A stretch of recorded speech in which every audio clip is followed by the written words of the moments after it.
What's going on, everybody? So I just wanted to share this with you. I didn't do the actual video of it, but I went ahead and I did take these off the car.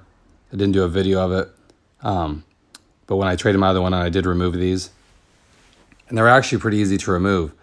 My other one, I had the OEM ones, my older car I had before, and it was almost impossible to get them off. So these ones, it's nice to know you can reuse them.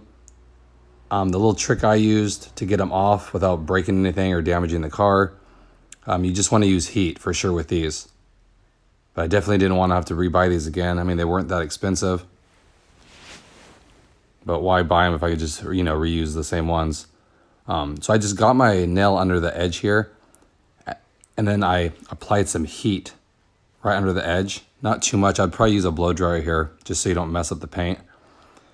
And then just slowly work your way up under the edge. And as you apply the heat, apply a little bit of pressure, you'll feel it pull away from the car.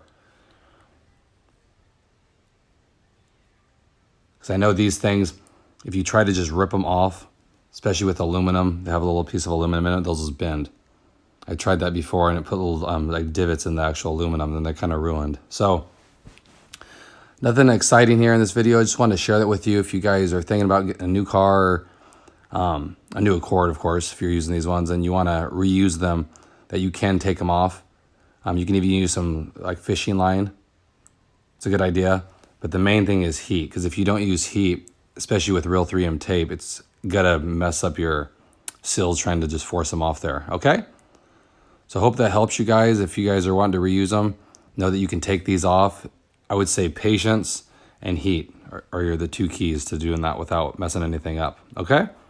So I hope everyone's staying safe out there and doing good. I'll have another video coming out shortly. Appreciate it.